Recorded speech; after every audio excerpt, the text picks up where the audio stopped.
Welcome back to the Deep Dive. I'm really glad you could join us today. We're diving into something so many of you have asked about, how to sound, genuinely natural and confident when you're speaking English in everyday conversations.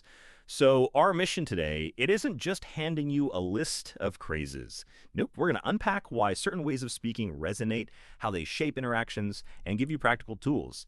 And yeah, maybe some surprising insights too. Insights that could really change how you feel speaking English out there in real life. If you want to cut through all the noise and get knowledge you can actually use, like right away, you're in the right place. Okay, let's unpack this. What's really at the core of sounding natural? What's fascinating here is that we're really moving beyond just grammar rules and vocab lists. I mean, those are important. They're the foundation, right?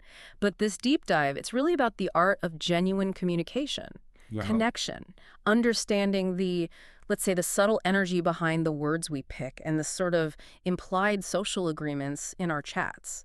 It isn't just about speaking correctly. It's about speaking effectively, really engaging with people, building that rapport, and feeling, well, truly comfortable and authentic when you speak English. Right, that authenticity piece is huge. And I think everyone starts with hello and hi. Yeah. Those are the basics we all learn. But like you said, in real conversations, spontaneous ones, people often, they start differently, don't they?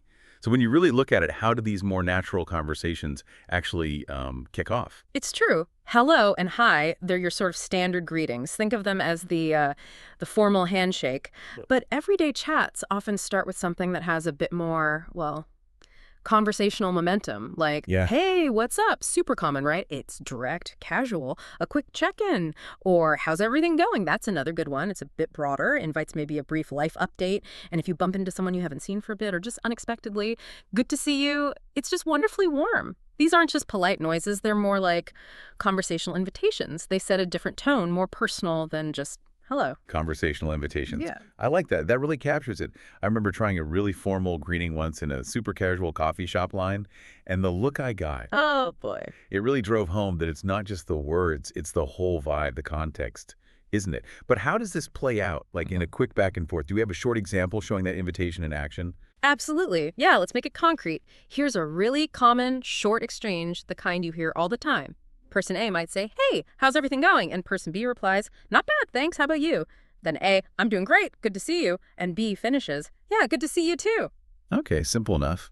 But a key thing there, and something I know learners grapple with, is that immediate reply. You probably noticed person B didn't just say, I'm fine. They said, not bad, or person A said, doing great. Now, I'm fine is perfectly correct grammar. So why? Why does it sometimes feel a bit flat, or even like a bit dismissive? Well, this raises an important question. It's about that unspoken social agreement in these little exchanges. I'm fine in a lot of casual situations can kind of act like a conversational full stop. It's polite, sure, but it often signals, maybe subtly, that you're not really looking to chat more. They can sort of close the door. Whereas responses like, not bad, they're really nuanced. They suggest things are generally okay, without going into a long story.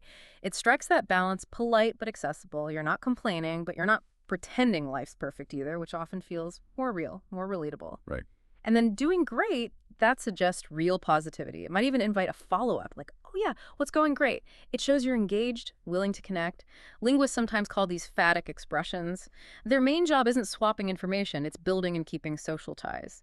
Understanding that function really helps you get why these simple replies carry so much weight. That's such a clear way to put it. Closing the door versus inviting more conversation. Okay, so we've handled the opening, that first greeting. We're making the reply sound authentic. But what comes after the not bad thanks? That's where small talk usually fits in, right? Precisely. Yeah, after the hello and the quick reply, the next natural step is often that short, friendly conversation, small talk. Oh boy. And it's a really crucial skill. The goal isn't usually to dive deep right away. It's more about building rapport, finding some common ground, maybe easing into something deeper, or sometimes just keeping things light and friendly.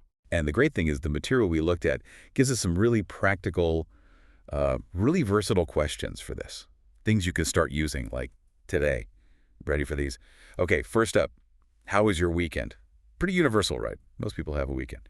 Second, did you do anything fun? This one invites a little more sharing, but it's still light, not too nosy. And third, a real classic, especially if you're, say, waiting outside somewhere. It's a nice day, isn't it? Simple, observational, easy to agree with. What's really effective about these is just how easily they can open the door to a bit more connection. Exactly. These specific questions are, well, they're almost perfectly designed for what we might call rapport management. Hmm. They're open enough to invite a response, but not so personal that they feel intrusive. That's key for connection. How was your weekend? Lets the other person share as much or as little as they want. Did you do anything fun? Gently nudges towards a positive story. And it's a nice day, isn't it? It's just a soft way to find agreement, maybe share a quick thought, a simple way to feel connected on something small. It's like they offer an easy off-ramp if someone doesn't want to talk much, but a wide open lane if they do. That feeling of psychological safety is really important in these quick social moments. It really is amazing how far you can go with just those simple phrases. But okay, learning also means knowing what not to do. While we're giving you all these great tools, it's just as important to talk about common slip-ups. Our sources point out two big mistakes learners often make. So what are the main traps to avoid if you want to sound natural? Well, the first one we've already touched on a bit. It's defaulting to always saying, I'm fine. Hmm. We kind of get now why that can sound a little stiff, maybe even unfriendly sometimes. So the tip is to consciously try alternatives. Not too bad, pretty good, maybe doing great. They just add so much more life. Yeah, definitely. And the second common mistake, and this one's often driven by nerves, I think, is speaking too fast. A lot of learners think speed equals fluency, but the advice from all the research is clear. Slow down. Pronounce your words clearly. Focus on confidence and getting your message across, not just raw speed. It's not a race. That's really interesting because intuitively you might think faster is better, that it sounds more like a native speaker, but you're saying it can actually backfire. What's the real impact when you rush your words? If we connect this to the bigger picture, these small tweaks, they dramatically change how people perceive you and how well you actually communicate. When you rush, it actually makes it harder for both of you. You might trip over words and your listener struggles to keep up. So ironically, it can signal anxiety, not fluency. By consciously controlling your pace, maybe using pauses effectively, you actually sound more confident, clearer. You give yourself time to think and your listener time to process. It's like a little secret weapon for clarity. Okay. And about varying your replies, not just, I'm fine, there's a psychological win there too. It makes you sound more engaged, more real, less like a robot.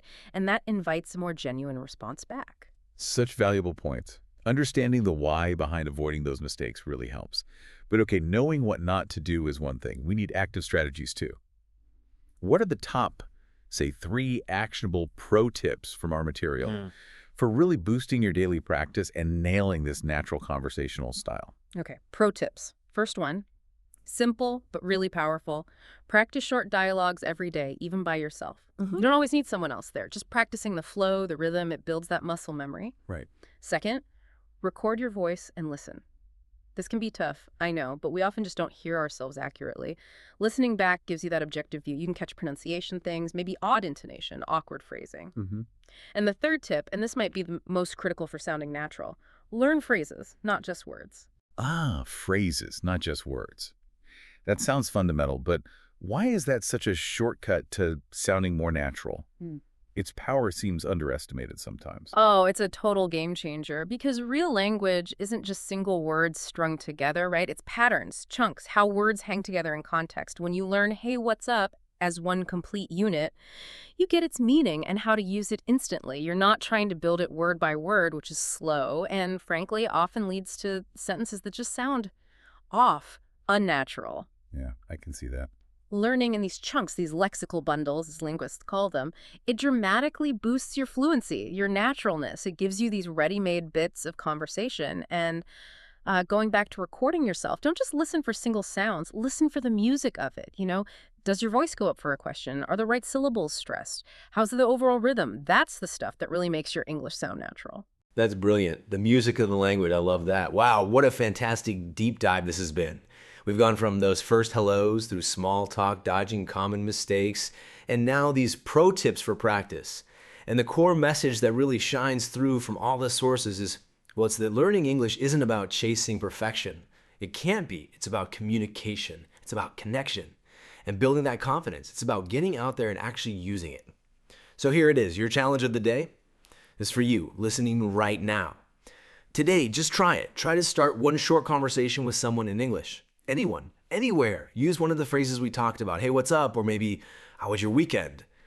Just practice. In real life, that is the single most powerful thing you can do. The more you use it, the stronger, the more natural your English gets. You can absolutely do this. Yeah, definitely. And as you take on that challenge, maybe think about this. How might just one confident, natural conversation using some of these tools we've talked about, how might that not just improve your English, but maybe open a door, maybe to an unexpected connection, or who knows, an opportunity in your life? What new experience, what new insight are you ready to unlock just by taking that one small conversational step? Something to think about.